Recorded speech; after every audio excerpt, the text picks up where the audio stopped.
This is Apollo Control, 20 hours, 1 minute, ground elapsed time.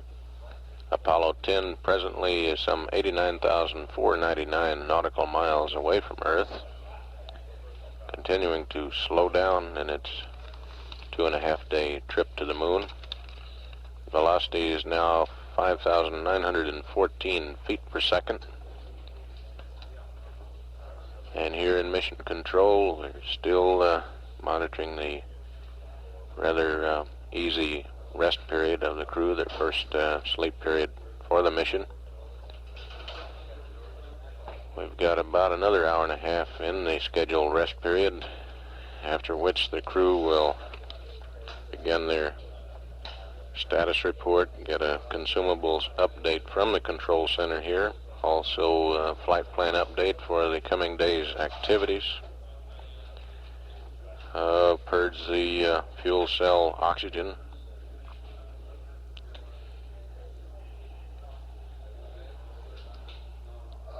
And they'll be given a new set of stars for the Program 23 exercise. That is the Star and Earth Horizon. It says lunar navigation at 25 hours. It seems the original set of stars has some interference because of the field of view restricted by the lunar module out the window while in a docked configuration. Incidentally, the combined weight of the two spacecraft, the LIM and the command service module, now stands at 94,027, that is, pounds.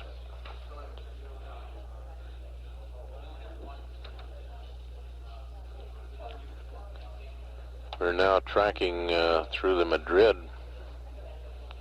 antenna and will continue to track for another 5 hours,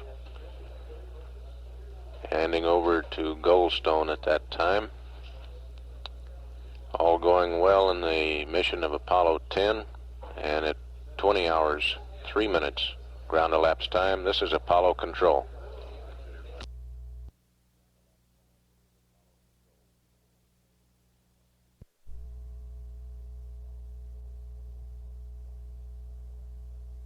This is Apollo Control, 21 hours, 1 minute ground elapsed time as Apollo 10 nears the 100,000 mile mark in its trip from Earth out to the moon. The distance now stands at 92,836 nautical miles, continuing to decelerate, now showing velocity in feet per second of 5,765. The crew is still not called back to the control center here, although the flight surgeon reports that Stafford and Cernan apparently are awake, and John Young is still in rather deep sleep. Members of the black team of flight controllers are beginning to drift into the control room here to take over from the orange team. The handover time will be at 1/2 the hour.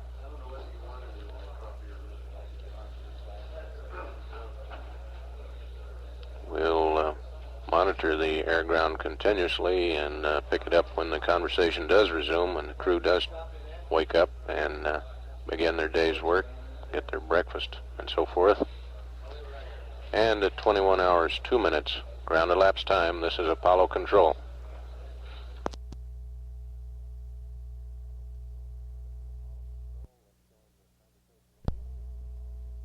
This is Apollo Control. Let's join the conversation in progress with Apollo 10. Hey, we've got our morning weather report for you. You may be interested in it. Roger, go ahead.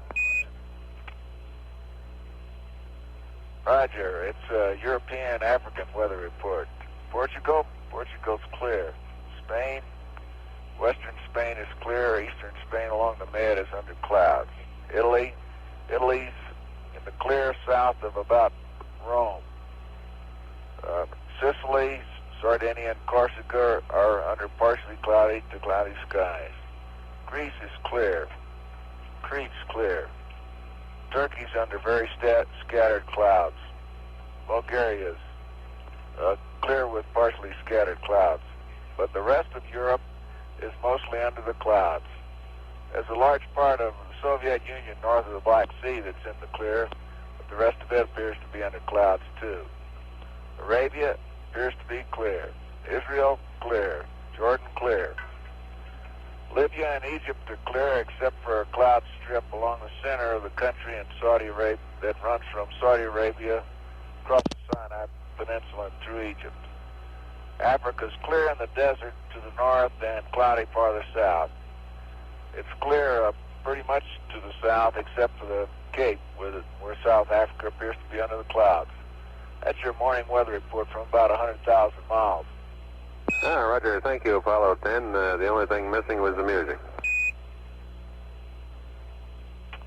It looks like you're starting out the day real good. We've got, go ahead. That's the special effects we're not carrying today.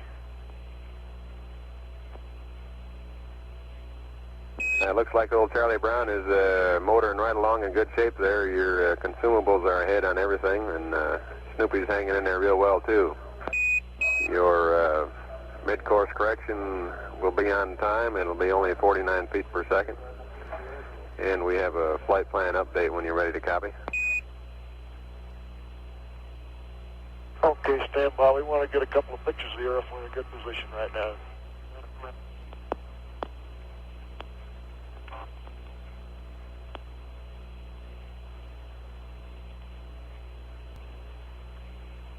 This is Apollo Control. While we're waiting for conversation to resume, that global weather report was by John Young. Apparently at 100,000 miles out has a pretty good view of what the cloud cover and the weather situation is all over the visible face of the Earth. We'll stand by monitoring this circuit for a resumption of conversation.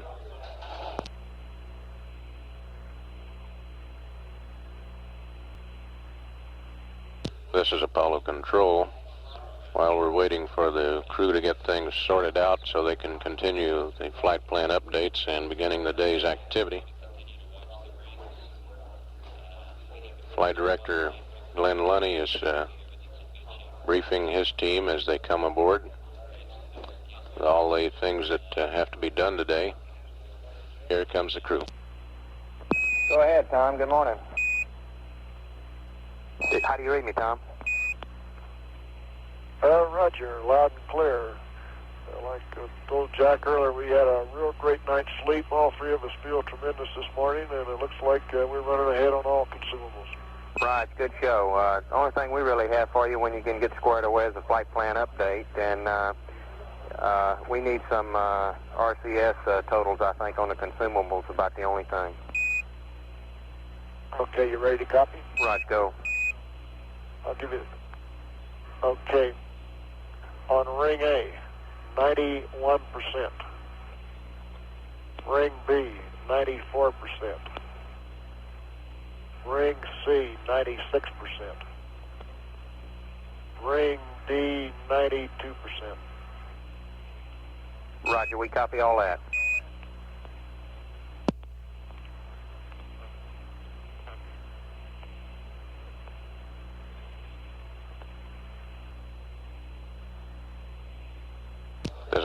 This is Apollo Control.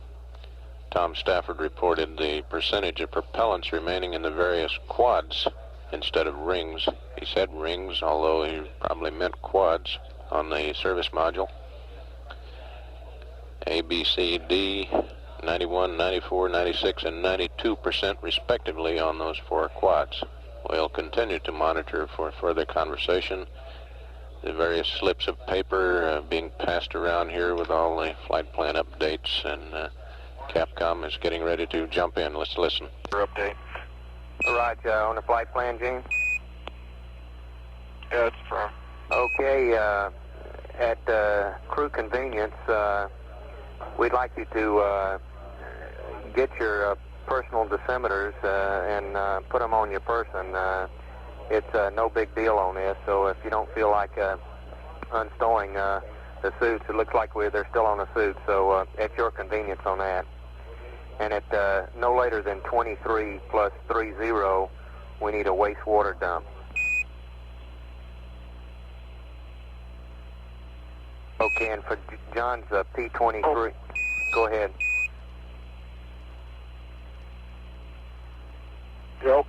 say John wants to get a P52 in here before the mid-course, before I dump. Roger, that's why we scheduled it no later than 23:30, Tom. We thought that would be convenient time to get it in and then schedule a P52 about an hour later. Okay, Charlie, go ahead. Okay, and at 25 plus 10, the P23 sightings, again, we forgot that Snoop was out there, so we have an update for your attitude and for the the stars for sets 3 and 4. The attitude, we'd like a roll of 078, pitch of 010, and a yaw of 000. Okay, for sets 3 and 4. Okay, what about the stars? Okay, I'm giving you those now. Sets 3 and 4 for substitute Nunky, N-U-N-K-I, 37 and far side. Charlie, you cut off such the stars again. All I got was roll, pitch, and yaw. Okay, for sets 3 and 4, Nunky instead of Antares.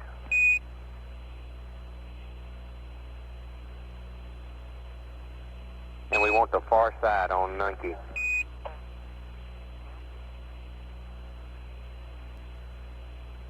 Okay, is 1, 2, and 5 the same? That's affirmative. Okay, I got 20, let's see, for P23, roll 078, pitch 010, and yaw zeros, and sets 3 and 4 change to Nuki far side. That's affirmative. And at 27 hours after the mid-course, we'll have an update for you on your P37 pads for 35 and 44 and 53 hours. All right. And that's all we got this morning on the flight plan.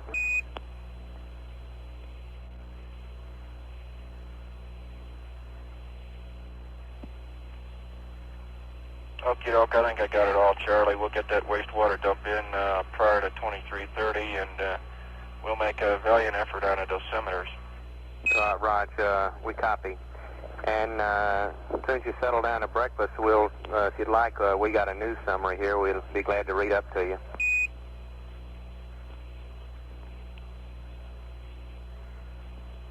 Okay, I guess you go ahead and read it right now if you'd like. Raj, stand by. Let me get squared away here with flight, and we'll be with you in a minute. Okay, we'll just wait for you and continue on here. Go ahead with the planned O2 purge at 22 hours, is that correct? Stand by. That's correct, Gene. Okay.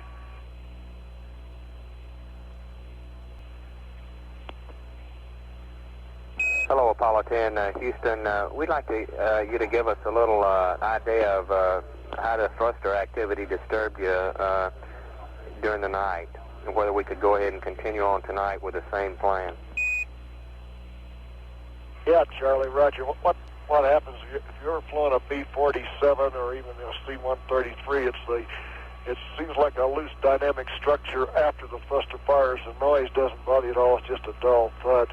But then you have an oscillation to 3 or 4 cycles after, but just a minor little oscillation that damps out. Right. And there's no problem. Just keep on going. We slept good. Okay, fine, Tom. Charlie gives me the feeling like just a little minor pulse waves that big engine bell back there around just enough to vibrate until it damps out. Okay, fine. Well, we'll continue on then. If surgeons, as I came on this morning, said that looks like you were all sleeping like a log. How was your position under the couch there, Gene? Real comfortable? Yep, pretty good. Okay, fine. Well, we'll continue on then. More. Say again? Yeah, okay. For your friendly man on the left, my dosimeter reached 26021. Roger. Okay, Charlie, mine is 15030. Copy. It bite is 05020. 7. Roger, John. 05027. I believe that's right, Charlie. All right. These are very small numbers. Roger. It's pretty early.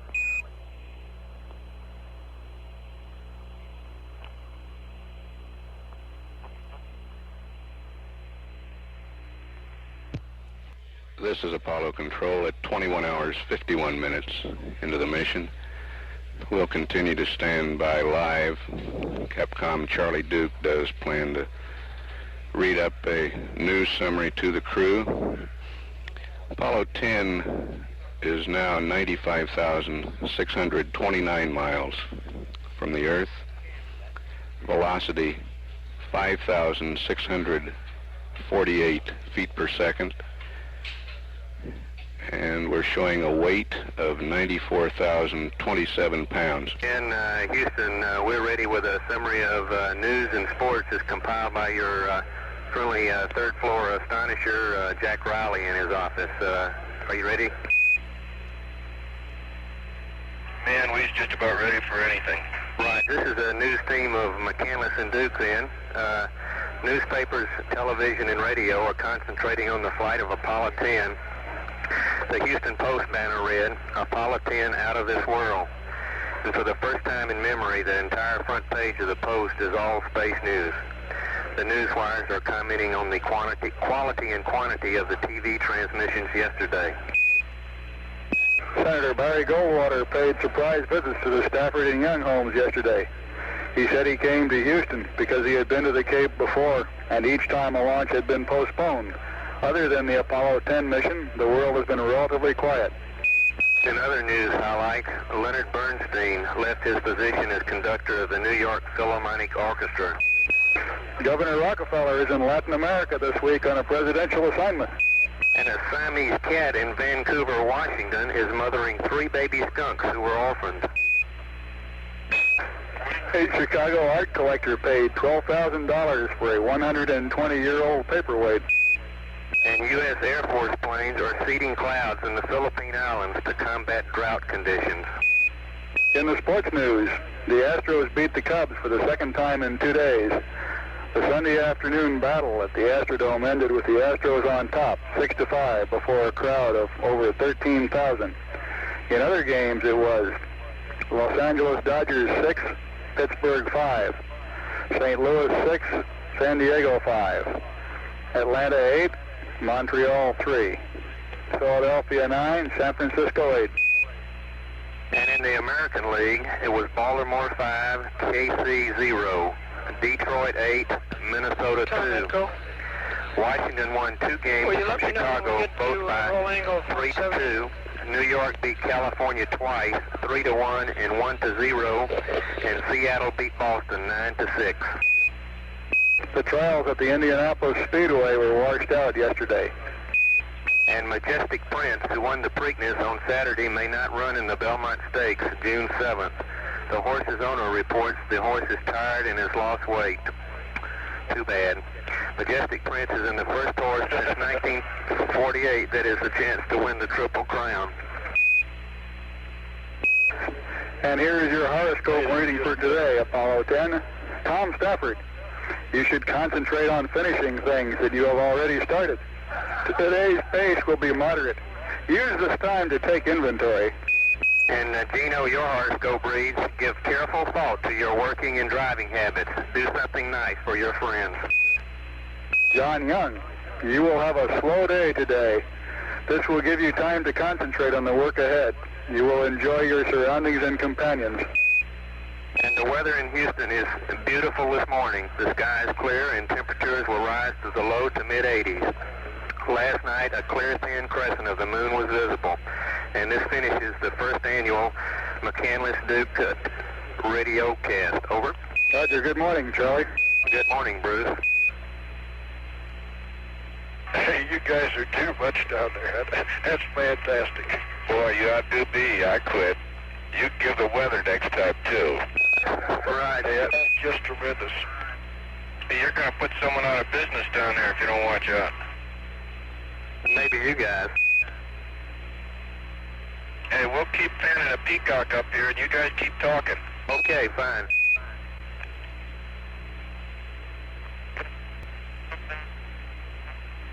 Hello, Houston, Apollo 10. Bill 10. Okay, just wanted to get this on the record.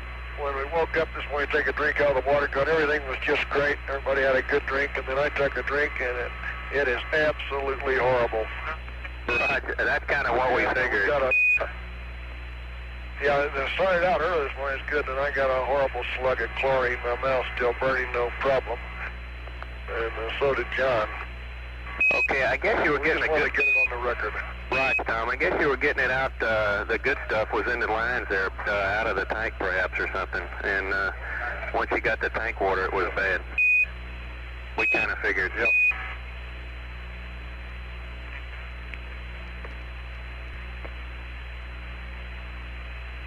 Hello, 10, Houston.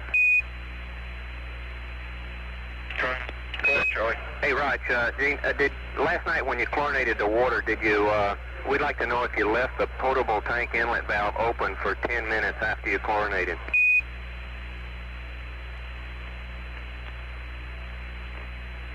We discussed that with ground, and they said no. Okay, I don't quite understand the problem. We'll from this end, we'll square it away and get back with you. On this wastewater dump, we'd like you to give us the word exactly when you plan to do it. We have telescopes just about all over the world going to photograph this thing, and we'd like to give them as much notice as possible. Over.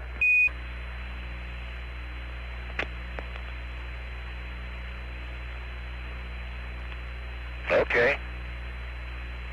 Roger.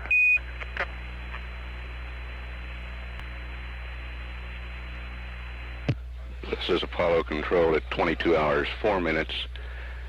There's a discussion going on in the control center here now concerning procedures that may be able to eliminate this strong chlorine taste that Tom Stafford was talking about. The ECOM officer is working the problem, and Charlie Duke will probably be passing up some suggestions on clearing that problem up.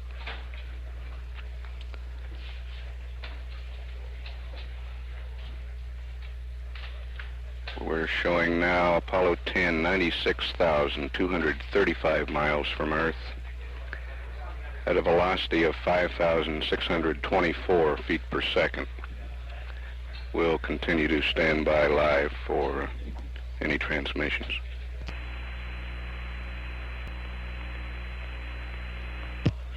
This is Apollo Control at 22 hours, 8 minutes. Charlie Duke's going to put in a call to the crew here very shortly.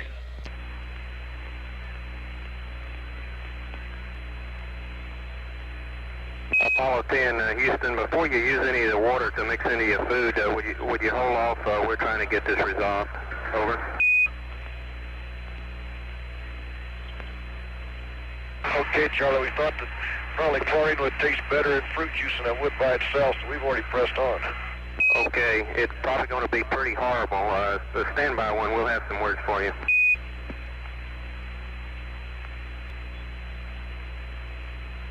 Apollo 10, Houston. Go ahead. Roger, Tom, last night when you chlorinated and we told you not to open the portable tank inlet, it turned out we didn't get any of that chlorine mixed, and that stuff is in the line, and when you draw off from the gun, it's not mixed at all with any of the water. So we recommend that you open the portable tank inlet now and take a bag and draw off about a bag's full of water and then get rid of it. Over.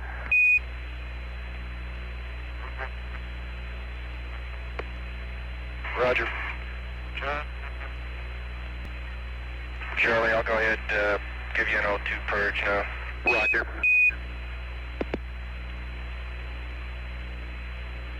Okay, Charlie, that's why I asked the question last night. Certainly full cell 3. Well, I didn't get a briefing on it, John, but it looks like we just gave you the wrong word. Over. Yeah, that's why both of us were asking quite a few questions. If we had a complete isolated service water tank, why do we want a slug of chlorine into it when no new water had come in? That's a good question.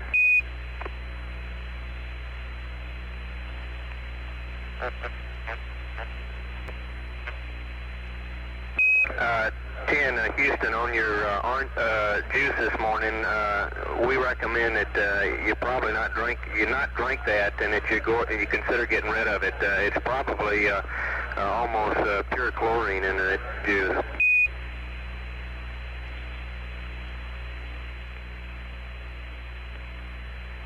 Okay.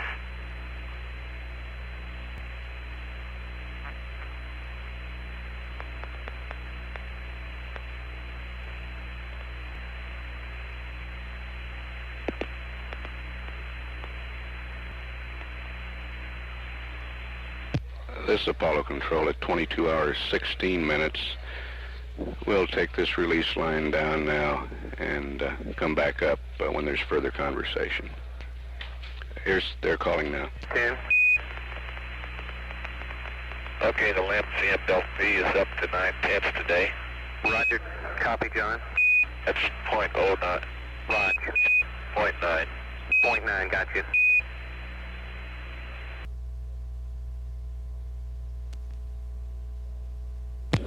This is Apollo Control at 22 hours 37 minutes. Apollo 10, 98,084 miles from Earth. Velocity 5,547 feet per second. We have a conversation in progress. We'll tune in. Houston, Apollo 10, how much notice do you need for that water dump over? Roger, just as much as possible, 10, and that's all I can tell you. We'd like an hour or so, I guess. Looks like we got less than half an hour then. Okay, looks like we got, why don't we go ahead and plan it for 22:30, that'll be fine. 23:30 is planned, John. We'll put the word out. Okay, fine. Roger, we'll put the word out for 23:30. Roger.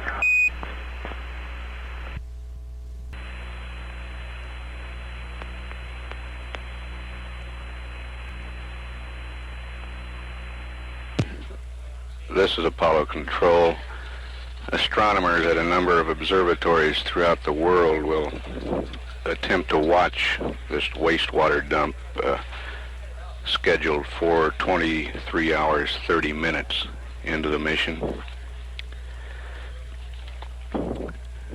The mid-course correction is scheduled for an elapsed time of 26 hours, 32 minutes, 56 seconds.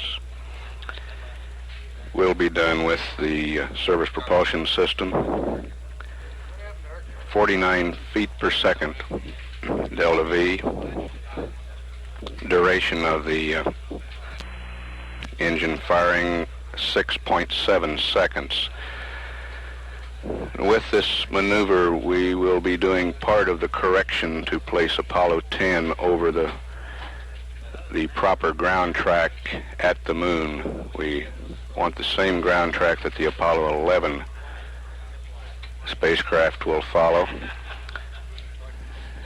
We will obtain part of it with this maneuver, and then the remaining part with the lunar orbit insertion number 1 burn.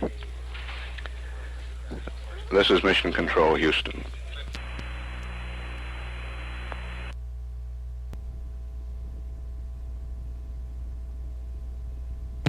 This is Apollo Control at 22 hours 59 minutes. Apollo 10 is 99,263 miles from Earth. Velocity is 5,500 feet per second. We had some brief air-ground conversation just a few moments ago. We'll play that for you. Hello, Apollo 10, Houston. We'd like you to close the potable tank inlet valve now. Okay, I'll get it.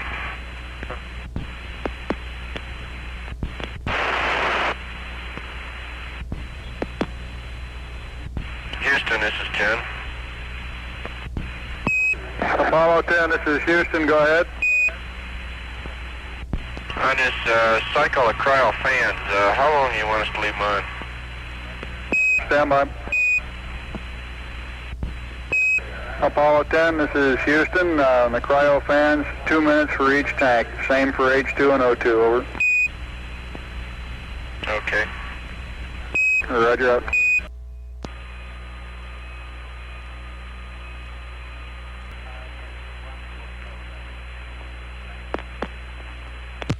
This is Apollo Control at 23 hours 4 minutes. The flight surgeon, Dr. Willard Hawkins, advises that the radiation exposure to the crew to date is the equivalent of about 3 chest X-rays. This includes that received during the passage through the Van Allen radiation belt, the area of highest radiation. Here we're having conversation now.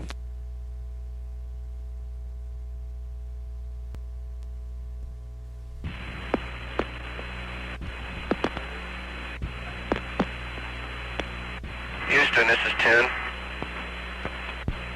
Go ahead, 10.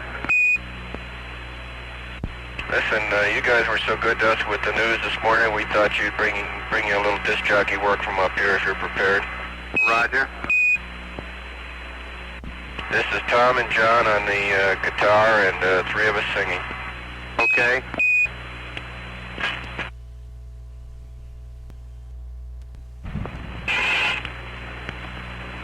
Here it comes. We're ready.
Sure hope you enjoyed the last one.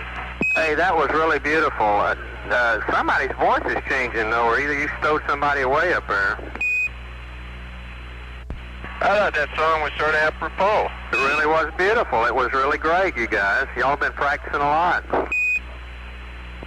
We had trouble stowing the bass drum aboard, but other than that, it came out pretty well. Right. We got you. Yeah, the 5 PSI makes your voice a little higher, Charlie. Oh, oh, that's right. I forgot. Are we having an encore, or are you saving your next rendition for later on? Oh, that's enough for one day. I believe it.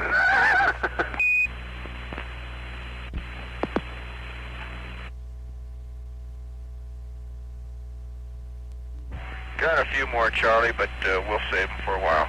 Roger.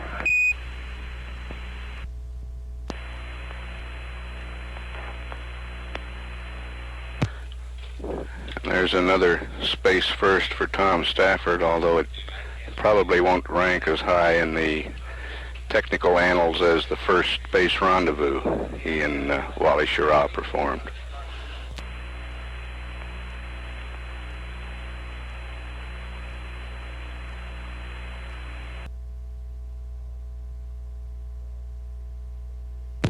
This is Apollo Control at 23 hours 20 minutes. Apollo 10 is 100,378 miles from the Earth, traveling at a velocity of 5,456 feet per second. We're in conversation with the crew concerning the water. Hello, 10, Houston. Go ahead. Raj, we were wondering when you drew off your water to purge the lines, at what point you took it off. We think you ought to do both the drinking water supply and the food preparation unit. Over. Too late now, Charlie. We've already gone through it. Roger. Could you tell us where you drained it off, Tom? Yeah, in my grape juice. Okay.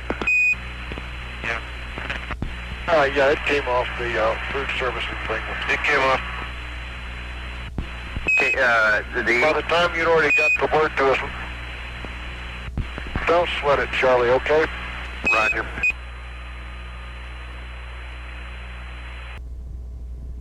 This is Apollo Control at 23 hours 28 minutes into the mission. Apollo 10 is 100,808 nautical miles from Earth. Velocity 5,439 feet per second. We have given Apollo 10 a go for the wastewater dump at 22 hours 30 minutes. And here's that conversation. Yes, to Apollo 10, over. Go ahead, John. Got to go for the dump at 23:30. Stand by. 10, Houston, your go for the dump. At 23:30. Right, thanks.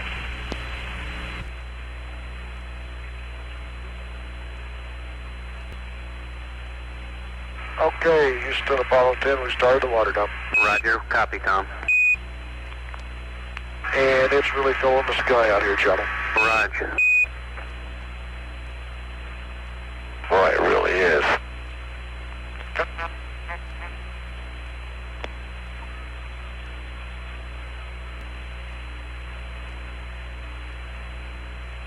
Hey, Charlie, is this to fix the problem so it doesn't mess up the tracking? Is that what you're trying to do?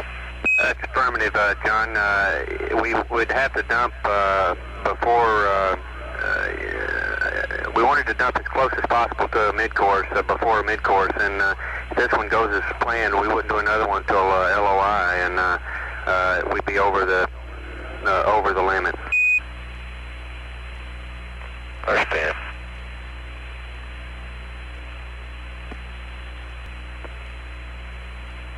Apollo 10 for comparisons. Go ahead, Charlie. I'm sorry, I cut you out, Tom. Go ahead. Oh, just to say for comparative size, if you're trying to look at this stuff with a telescope, there's a factor of 10 or 20 times the number of particles we have from our other dumps, but the particles are all about maybe 1/10 the size. Roger, we copy.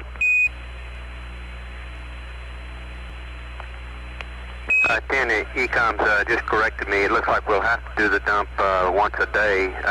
We schedule it at this time as close to mid-course as possible, and yet still allow you, hopefully, to clear it away so you can do the P-52.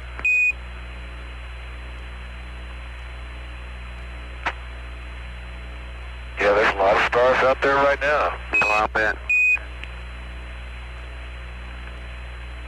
10, I overlooked the consumables update we owed you at 23 hours. If you'd like to copy that, we have it for you anytime.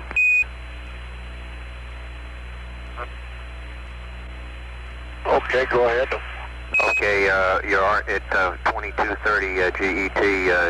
Your RCS totals were 92% across the board.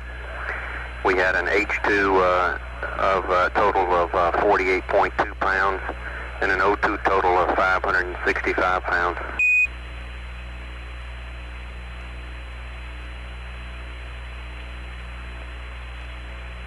Okay, Charlie, that's a 2230.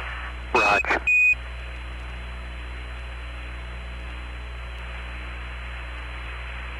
Houston, Apollo 10, over. Go ahead. Okay, I got something out here now. I'm tracking that, where that could be the S1VB. It keeps, seems to rotate and glimmer. It's not a particle, over. Roger, stand by, Tom. I'll see if we can get you, correction, John, I'll see if we can get you some word on that.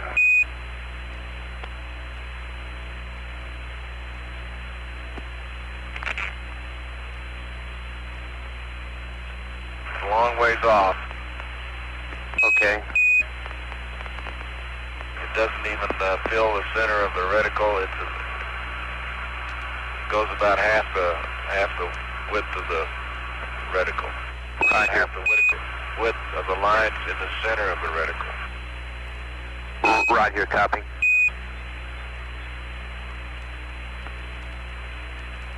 Shaft is 94.7 and trunnion 38.7 right now.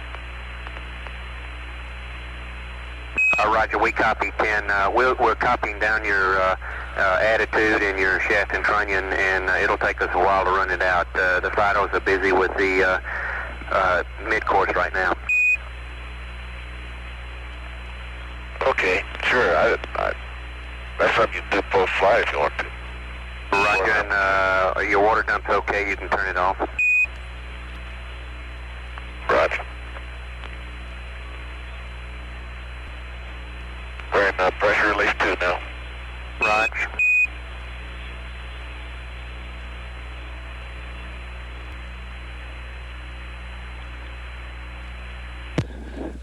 This is Apollo Control. Apollo 10 dumped about 18 pounds of water, from 26 pounds down to 8 pounds of wastewater.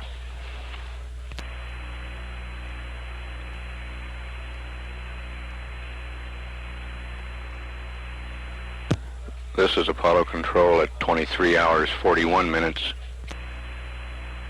We're showing Apollo 10's distance from the Earth now at 101,466 nautical miles, velocity 5,414 feet per second.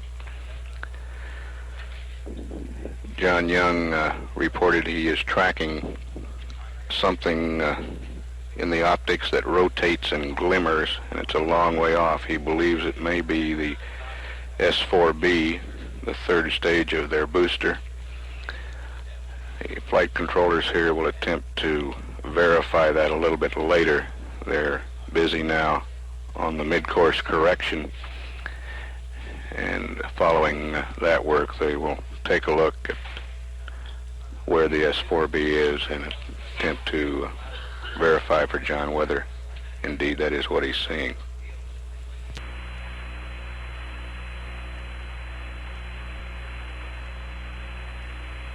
Houston, this is 10. We're going to run through the main regulator checks. You want to watch it. Roger, we're standing by.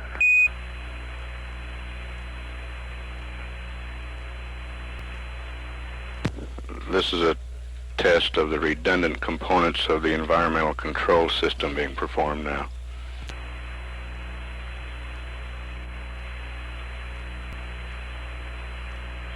Hello, 10, Houston, we'd like you to repeat the second reg check here. We noticed a funny on the manifold pressure. Okay, well, I pushed it in and then I let it up. Would that account for it? Stand by, I think so. I didn't hold it in the full time.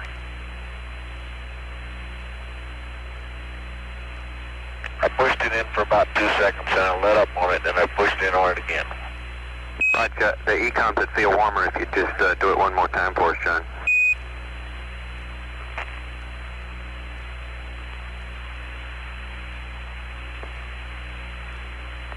Houston, check looks okay to us. Okay. I'm sure glad about that, Charlie. Say again? I'm sure glad that big works. Yeah.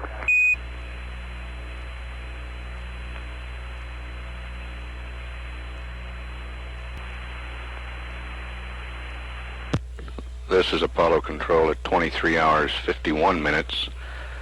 Apollo 10's distance is now 102,017 miles. Velocity 5,392 feet per second. Spacecraft weight 93,872 pounds. This is Mission Control, Houston.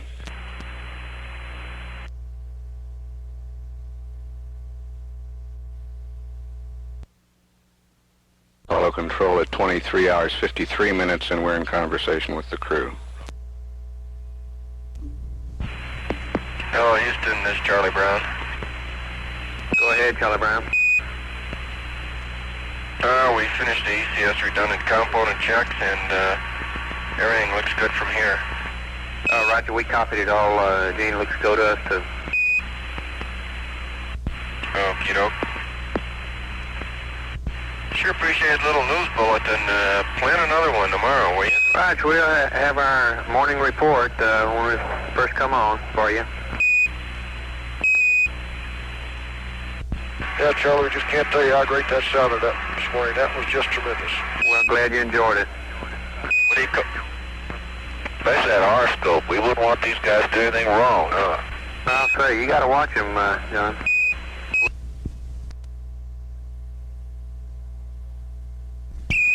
We appreciated your little rendition from 90 thou or so out, too. Got that through the sextant. Boy, you could see everything. We could see the you could see the Nile Delta just like you were down there. You could see the whole island of Crete. You could see Italy. You could see the whole coast of Europe all the way around, except it's all in the clouds. Right. Must be a fantastic sight. How it is, babe. A little later, if we can show it to you, it's just beautiful. Right.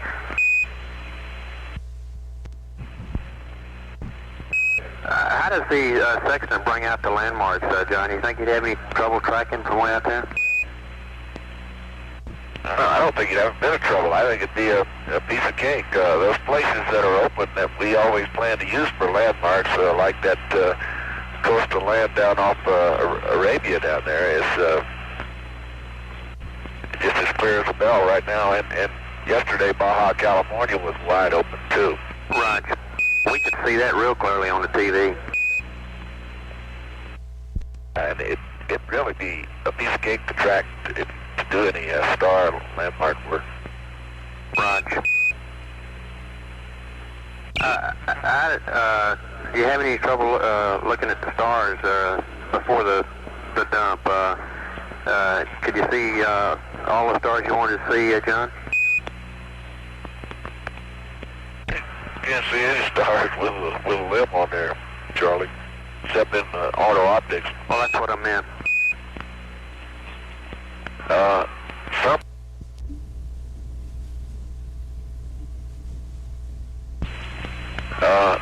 Sometimes you can see stars. There's about a 10 or 20 degree angle when you're directly opposite the sun where you can see stars. Right. But you can't see them. You can't tell what stars they are, so it wouldn't be any good for a P-51. However, I did recognize what I believe to be Mars off the Earth and Jupiter because of its 4 moons, so you could use those for a B-51. Roger. How do the particles, you still got the particles around there, are they all gone?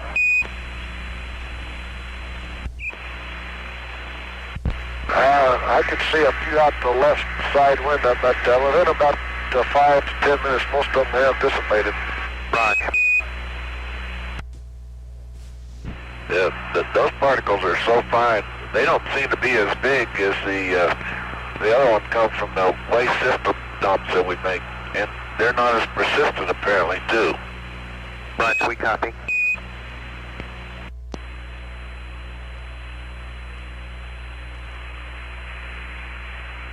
Well, tell you from here that Cuba's got some thunder bumpers over today.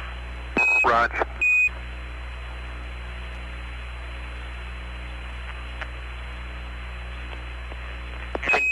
John, can you really, through this section, can you really get a idea of the three-dimensional effect of the clouds?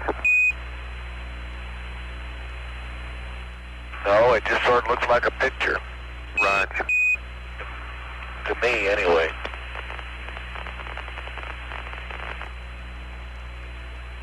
I don't know how far along the coast I could see before the Earth went out of the optics, but it looked like the Gulf Coast was open today too. Maybe I was looking at the wrong place here. That's real hard to see right now. Roger, when we came in this morning, it was clear spell outside. I don't know what it's done the last couple hours though. Just got the word it's still clear outside. It looked clear down that way, except for the smog. Yeah.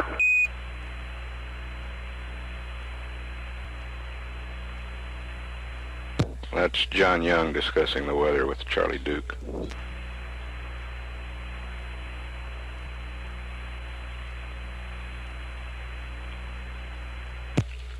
This is Apollo Control at 24 hours 5 minutes.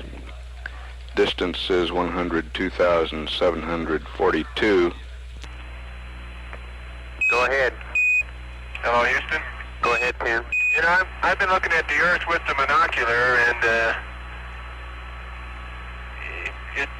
it's quite a sight. But right,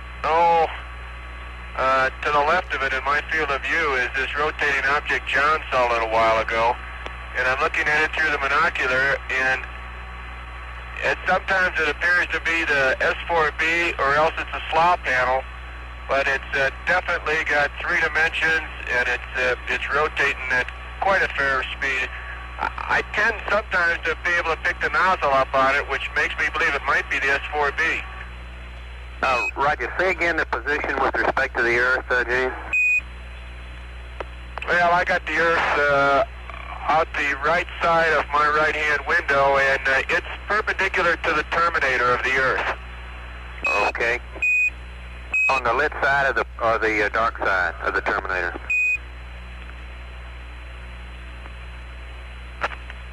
Well, it's perpendicular.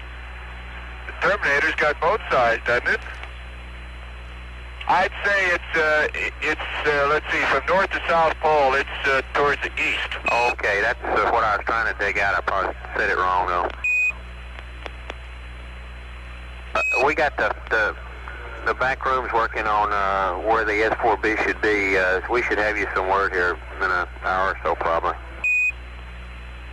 How big does this thing look to you in a monocular, Gene? Well, I can see it rotating, and it's bright all the time, and I get bright glare glints off of it. It's rotating, and it's definitely got 3 dimensions. I've seen something for the last day that I thought was the slaw panel along with it, and this may be what it is. Roger.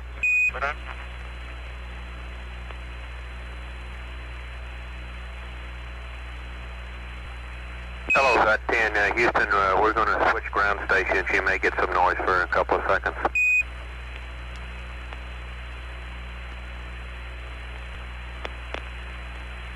Houston, this is 10. Go ahead. Okay, and then down, quite a ways, maybe 30 degrees from the first one, I've got a second rotating object that's glistening in the sun out there. Of course, it's much, much further away, and all I can tell is that it's rotating and then it's glistening. Roger. Hey, Houston, we may have got that program alarm by accidentally hitting the mark button, but I don't think we did. You don't think you accidentally hit it, John? No. Roger, we thought that's what had happened.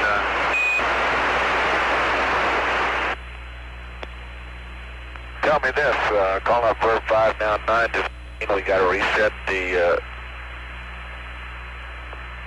PTC. Stand by.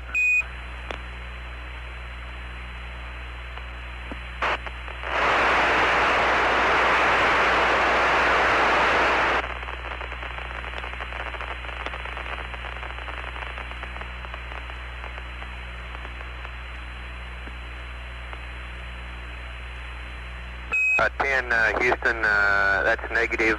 You did not disturb the PTC.